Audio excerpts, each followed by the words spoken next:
Hello everyone, welcome back to another Doctor Who related video. In today's Doctor Who related video, me and Luke are continuing our third Doctor TV story ranking, where we tier list all the third Doctor stories from Speared from Space to Planet of the Spiders. In this episode we're covering Season 10. So if you haven't caught up with the series so far, I will leave a link in the description below to that playlist so you can check out Season 7, Season 8 and Season 9.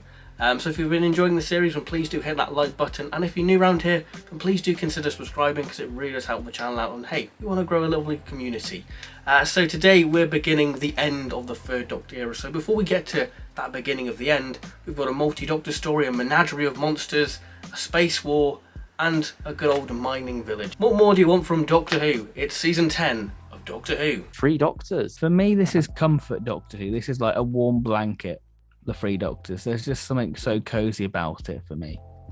This is one of my first Pertwees as well, I Okay. think. Our Frontier was my first, and then it would have been 3 Doctors. Yeah. And so, okay, that even adds to the comfort for me. Yeah. I do feel like it has its flaws. I feel like the Brigadier maybe gets a bit misrepresented in this story. Really? Yeah, because like Web of Fear, he is very eager to accept the Doctor and time travel and stuff. Like, there's very few questions asked there. And I think throughout that, with the invasion and early Pertwee era, he's very accepting of it all. Like, he accepts that the Doctor has a different face quite quickly. It just seems like there's an awkward change to his character here, where he's more treated for comedic value. And I mean, Yeah. Nicholas Courtney plays it brilliantly. And he does do it very well. It fits the tone of this story, but just in the context of what goes around it, it feels like they do the Brigadier a bit dirty here and use him as the butt of a few too many jokes. Like, oh, this isn't Geneva, or oh, we've got our Doctor back, Benton. Why do we need the other chap back? Yeah, You know? sure, that's Chrome. Like, I mean, all brilliantly performed Yeah. by Nicholas Courtney. Like that dumbfounded look he does half the time, or like seeing the 2 Doctors next to each other. So this is what we've been spending unit funds on. Yeah. Like it also feels bizarre that he hasn't been inside the TARDIS by that Yeah. point. Like, surely he saw that console and thought,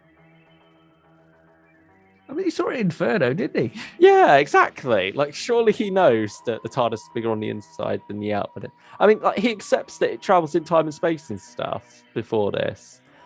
Again, it just feels like it's plot over character, I guess. They wanted the comedic value in there, and so unfortunately the Brigadier drew the short straw, really. But I don't... Other than that, it is a lot of fun. Some awkward set design, like, you know, this looks like Aladdin's palace. It doesn't. But they tried their best. I think the Horrible gel grape guard, jelly. Yeah. the gel guards are great. I think that they just look quite cool for me personally. I love the the antimatter creature, how that's done. How that very much feels like you cannot touch it literally because it's not this computer effect, but that just adds to that feeling of it not being right, like it shouldn't be in this universe. So I think that was a great way that the effects work out there to complement the story design. And obviously, just the main thing that this story has going for it is the dynamic between Pertwee and Troughton, and just the fun those two have together, and the friction they even had on set, pouring into the characters a bit, and the friction they have. I think that is really what you come to this story for, isn't it? Yeah, absolutely. And I think that it's really heartwarming that, you know, this is Hartnell's in it. You know, Yeah, giving one last performance. one last run. I think this was his last thing he ever did. So I think that that's quite Yeah. poetic in a way, but something he started was the last thing he did, and that's his legacy, really, isn't it? Doctor Who. Yeah, he It's got to wonderful. celebrate 10 years of it. Yeah. And, you know, I think that's why it's got to be incredibly special to have the first 3 Doctors, the first 3 faces, what kick-started, you know, our favourite show. And I think Omega, wonderful to start exploring Time Lord mythos, and you really get the sense of scale of the villain, don't you? But we need 3 Doctors to defeat. Yeah, like Omega. Gallifrey's been left powerless. So you really get that sense of that fear factor, and like the cliffhanger of like Unit sort of base being sent to like the black hole. You know, you really Well, that's think brilliantly done. you think, wow, this is some epic stuff, really. I have wondered how they managed like that shot of the house disappearing and like you see the place empty without the house. Like, I mean, they obviously didn't pick up the whole house and move it Yeah. somewhere else. It's for like a painting, didn't they? Like they just painted it out. Yeah, that's probably it. Also, but yeah, that works brilliantly. And I love that the collection box set has the house going into the black hole on the back of there. It's a wonderful little touch, wonderful little nod to that story. So where are we going to put it on the tier list? I'd go 8.5 or a 9. I was thinking 9. I'll let you have a 9. And again, it looks so good on Blu-ray. You can see the twinkle in Troughton's eye on the Blu-ray, what you don't quite get on any other DVD, I don't think. So I like to see that little magical twinkle in Troughton's eye. Yeah, and speaking of a little twinkle, this one has a lot of it in Carnival of Monsters. Yes. This is full-on 70s again, isn't it? And costumes galore. Yeah. Again, it's sort of like that carnival style, even gone more full-on. Yeah, oh God, I really do love this story. There's a lot of political undertones in there as well. It's Doctor Who does Brexit, isn't it? It's like, no, we can't have any outsiders. Oh no, this is our own society. We can't have us mingling. Yeah, and you even have some little racist comments from the Major when they're going into the cabin. Just talk about the crook. Oh, I wouldn't have them on the plantation. They're a bit idle, and it's very much this old way of thinking put as a museum piece where it belongs in a way. Well, yeah, in the Miniscope, yeah. Yeah. And so I think that's great how that all works out.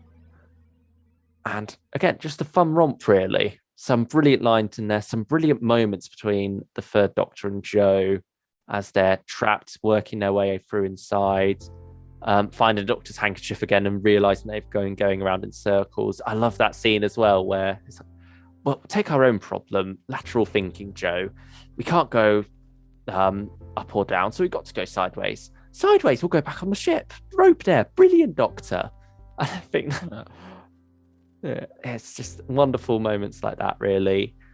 That little, like, how many times around the ship is a mile, who's counting. It's a tour de force for those two. It truly is. And just a lot of fun. Brilliant design work on the drash jigs. They are brilliantly done. Even the plesiosaur by the ship as well. Wonderful. Yeah, much better than anything in Invasion, sadly. Yes, sadly. The dinosaurs. Yeah. But I think by this point you really can see the dynamic between Free and Joe. It really you can see that there is a lot of love between those characters. Like you say, it's just a lot of fun. I think for a kid, if you were to introduce them to classic Doctor Who, Carnival of Monsters is that. Though I will say, I remember as a kid sort of being a bit bored by the countless boxes on the conveyor belts just being picked up. I remember finding that a little bit tedious. But I enjoy it. I do enjoy myself some Carnival of Monsters. It's a lot of fun. And part one's cliffhanger as well, just the hand grabbing the TARDIS or whatever that cliffhanger that is. That is such a great little twist. Within it, go, what? Is it Planet of Giants again? What is this? CSO's done very well there as well. And also that scene where Forg's like touching up some of the circuits and the Doctor and Joe are like jumping out of the way. The CSO has done very well there too. Also the Tribunal, they are great characters. I love the comedy between those that comes from that. And again, like the political commentary from them as well. All great stuff. 9.5 for me. I was going to say a 9 for me. I'll be generous. Where you get? Thank you. I'll be generous. Frontier in Space. My first one now. I have a huge soft spot for this one. We're in agreement. I think that I just love it. The whole build-up within the story, the whole sort of triangle of espionage within it with like the Draconian and the Earth Empire sort of locking horns, and then you've got the Master just causing that friction for no apparent reason, really just to get his own benefit, and just the reveal of the Daleks within there, which you always think is part 5's cliffhanger, but it's not. It's saved for part 6, isn't it? Like about halfway through. Yeah, it's a wonderful sort of one of those common misconceptions, I guess, of Doctor with that. I love the music within there, especially when the third Doctor's holding onto the spaceship, just that. I just love the model work of it as well. The model work is superb. Yeah, like the wire work as well with the third Doctor as he's flung off the ship in, I think, part 3 or 4. Yeah. That's all brilliantly done. And yeah, maybe one criticism would be that it's a lot of jail cell to jail cell, isn't it? But Yeah, it doesn't bother me. I can see why it would bug some people, but I'm all right with it. We get some beautiful chats in there. Who are you fighting tonight? All this wonderful stuff between the third Doctor and Joe. And again, you really do get to see the friendship, probably not the right word, but between Joe and the Master as well. And well, you get to see how far they've become, haven't you? Because in Terror of the Autons, you get Joe being hypnotized. Within this, you've got Joe having her own little system of Mary had a little lamb to get rid of. You can see the mask. Yeah, you can see the mask going, "Oh, you've done all right there. I'm kind of proud." Sad times ahead though with War Master killing time.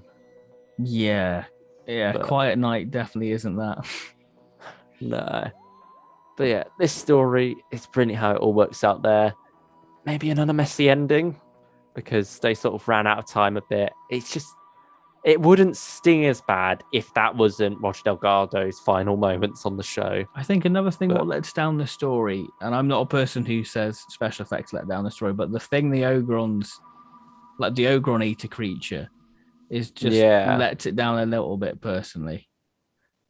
I mean, that's why they sort of messed up the ending of it, wasn't it? Because it was meant to be in there, but it just didn't look good enough. So we sort of get a very confusing ending, sadly. Which leads into Planet of the Daleks, Yeah. I think that cliffhanger works very well, where the Doctor's been shot and he gets dragged into the TARDIS. And then there's just that shot of the TARDIS going off into space as we cut to the credits. Yeah, I do have a strong soft spot for this story. I really do enjoy it. I'd probably go 9.5. I was thinking the same. Okay. And again, we didn't even mention the brilliant draconian costumes. Yes. John Pertwee's favourite alien to go up against. Again, a great species, great one-off monster as well. What hasn't returned on TV at all. I mean, it's appeared in spin-off material, but it just the costume appeared in Destiny of the Daleks, but it was just worn by a human. But what a great species to explore, and you can easily see that being like a Hartnell story when he first goes to Draconia, can't you? Really? Yeah, and I do. Wonderful. Yeah, I love the world building there of Draconia as well, and again, like the Earth and Draconia, the friction between those two. Okay, scale is something this story really has going for it too. Yeah, absolutely. So, I mean, Planet of the Daleks now, because when I watched Frontier in Space, I just had the old VHS, but this was ages ago, being my first Pertwee. And so I never quite got round to Planet of the Daleks straight after. And so it almost had this mythical quality to me that built up over time because I didn't know where the story was going to go next. I read it in the Monsters and Villains book, seeing that little section there about Planet of the Daleks. And it was just this build-up. It was almost like a lost story for me being found when I finally got that Dalek War box set and got to dive into it. And what a treat it was. It is such a fun romp, this one. Yeah, I'll let you take it away. What do you love about this one? It's Terry Nation's greatest hits, isn't it? It's everything what Terry Nation does best. Radiation. It's very much a retelling of the Daleks, isn't it? The Dead Planet, whatever you want to call it. But for me, it's the definitive version. I love the Planet Supreme. Wonderful design. Brilliant. Again, something you think turns up a bit earlier, but actually halfway through part 6. It's a very late edition. I just love, I think Peter Hawkins does a wonderful job, and I think Roy Skelton does the Dalek voice within it. Just that whole. Doesn't Michael Wisher as well, or is that? Michael Wisher. Michael Wisher does so as well. I think episode 1 as well. It just shows how much faith the crew have in Katie Manning, because Joe is very much carrying and pushing the story forward. Yeah, that's true. Like you said about Dalek story, this being a mythical story for you. For me, watching the Dalek tapes on the Genesis of the Daleks DVD, the Pertwee Dalek stories were so mythical because they were very late on in the DVD range, really. I think this was the first one, wasn't it? Planet? Yeah, 2009, October 2009. So yeah, and there's something very magical about it. Was Day 2012? That was 11, and then 12 was Death to the Daleks. Death, so they're very late additions, but yeah, I think that it's just wonderful. The Sparadins are interesting. Again, invisible and creatures, same as the Vizians in. Yeah. It is his greatest hits, really. And I think the cliffhanger of, somewhere on this planet there are 10,000 Daleks. It's great. The sort of ice cave sequences are wonderful with like the molten ice, I guess, just seeping through the tunnels. That's a brilliant idea, isn't it? This hostile world. And that's what Terry Nation does very well. It's out of the frying pan into the fire ad nauseum. Like, it keeps happening. Like, once you think it's just as bad as it gets worse. And I love that style of storytelling from him. And again, another one where the special edition has become my default watch for this one. It's a much more of a minimalist special edition. It's small tweaks, like the creatures around the plane of stones, the eyes just slightly twitch to the side just to give those creatures a bit more life. It's little moments like that that do make this special edition pop a lot more. Awkward CGI spaceship aside. I think for me it's my favorite Dalek story. It certainly ranks very highly for me. Definitely my favorite third Doctor Dalek story. I want to say a 9.5 for me, or possibly 10. I'd agree 9.5. Okay, I'll agree with that. There we go. They match. Just because it feels wrong. Yeah, it feels wrong for me to put it above Frontier. That's my reasoning there. Then we have... I think also one criticism to address about this story is that idea of it just being, like you say, greatest hits. Some people just call it a retread of it all, and like lazy storytelling. But it's important to remember that at this time, repeats were not a thing. Most people would not have seen the Daleks, the Dead Planet story, for I think, well over 9 years, nearing 10 by this point. I mean, the book is out, but it's not the same as watching it. So this is always like the closest people would come for a while to rewatching a William Hartnell story, I guess.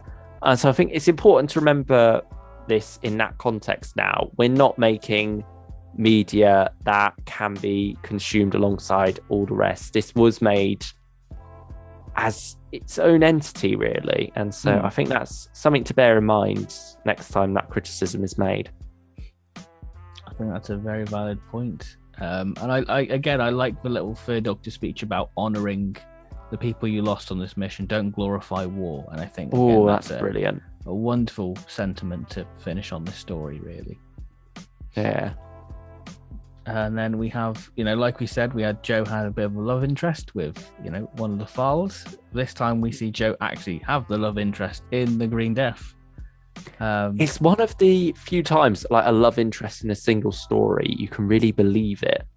Looking at you, Invasion of Time. There you go. The fledgling flies for keep. This is the beginning of the end of the Pertwee era, really, isn't it? This is the... Yeah. Wouldn't say I nail think in the Roger coffin. Delgado's death happened during the broadcast of this story as well, didn't it? Yeah, so this is definitely the turning point. You can see that the wind is starting to shift within the sails of the Pertwee ship. Things are getting turned on their head, literally, in the case of the end credits. Yeah, quite literally. My God, I've never been emotional by an ending of Doctor Who, but there's something so powerful about it just being silent. But it just shows that, as much as I love Murray Gold, you don't need a swelling score, an emotional score to feel an emotion. You don't need music to do that all the time. You can just have a character. It's very somber, isn't it? Yeah, internalizing that thought of, oh gosh, I've lost my friend, and then just driving off in Bessie. And there's just something so powerful about that silhouette, really, isn't it? Yeah, like he can't bear to say goodbye, can he? He knows he's lost Joe now. It's too much for him to stay, really, and that just makes it all the more sad. The scene where he's walking off, you hear the party in the background, but it's just focused on his departure. I think it hits hard. It does. And we were criticizing the ambassadors of death for him being in a rush to leave. Here, it makes sense that he's in a rush to leave. I wouldn't even say it's a rush. It's quite... No, it's not a rush. But you know what I mean. Yeah. It's similar. Like he's leaving at the end of the story, but it makes sense for him too. I like Joe turning around to see the door shut as he goes off. You could tell it was like a hard decision for her. Yeah. But something that she had to do. But there is wonderful parallels within this story to Terror of the Autons, isn't it? It's wonderfully crafted, isn't it? The way Joe's introduced to Clifford Jones. The clumsiness coming back up. I think that's she even outright spells it out for us. He sort of reminds me of a younger you. Yeah. Like, it's not subtle, but it's there. It doesn't need to be. No. It's in character for Joe to not be subtle. Yeah. Joe's just very upfront, isn't she? Just blunders into everything and hopes for the best. And this is a fine departure. Great moral code behind it. It's memorable not only for the story but the maggots. Again, the setting of inland Fairfax is great. Yeah. It's just global chemicals, brilliant place. And then it's sort of you've got Boss, saying Steve, and it's very much like Packer is to Vaughn, isn't it? It's that sort of iconic line, isn't it? Really within it. I love how they decided to give the robot computer a personality for a change. I think that adds a lot to this story. And it's sort of like that, similar to the Master, isn't it? It's that suaveness while doing horrible things. Yeah, that really is. Yeah, and I love that line where the Doctor, he's like been criticizing Boss all this time for just being a computer, and he says, I think Boss says about how it'll be postpone the pleasure of killing the Doctor. He's like, that remark was worthy of a human being. Like, that's strong stuff there. And one criticism is here we go. We've got to balance it out a little bit. For Joe's final story, she gets done a bit dirty in the final episode and a half. How she's just sort of relegated to being by Cliff's bedside. But I do, at the same time, it makes sense for her to be separating from the Doctor. So Joe's agency is sort of cut out from Underworld. We've been praising that before now in stories like Frontier, where she confronts the Master.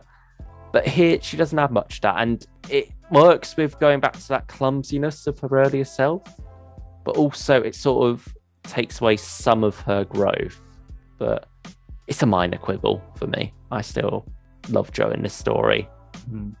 And the characters of the Nut Hutch as well are brilliant. Like, Nancy's just there a little bit. That ongoing joke about the Brigadier and his beef. I think that it's a story what symbolises the Doctor and Joe's dynamic, especially in part one, where you've got them sort of finishing each other's sentences. You never listen to a word I say.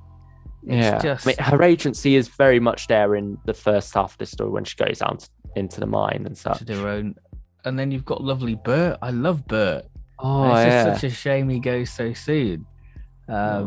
We've got to mention the cleaning lady and the milkman Pertwee disguise. It's a bit of fun, and what's not to love about it, really? Yeah. So again, it's showing how far the era has come since season 7, where it was take itself much more seriously. Here, it still does that at the right times, but it can have a bit more fun, and it doesn't feel out of place. No, it feels tonally consistent with this season. Absolutely. So, for me, it's got to be a 10 out of 10 for me, Green Death. I'll let you have it. Well, hey. There we have it. That is our tier list for Season 10. I hope you've enjoyed this video. If you've enjoyed this video, then please do hit the like button. And if you enjoyed it and you want to subscribe, then please do subscribe. And me and Luke will see you next week for the final instalment of the Third Doctor TV story tier list. As we get ready to say goodbye to the man himself, the Third Doctor. And we say hello to Sarah Jane Smith. So we'll see you next week for Season 11, and hopefully we don't see any spiders before then.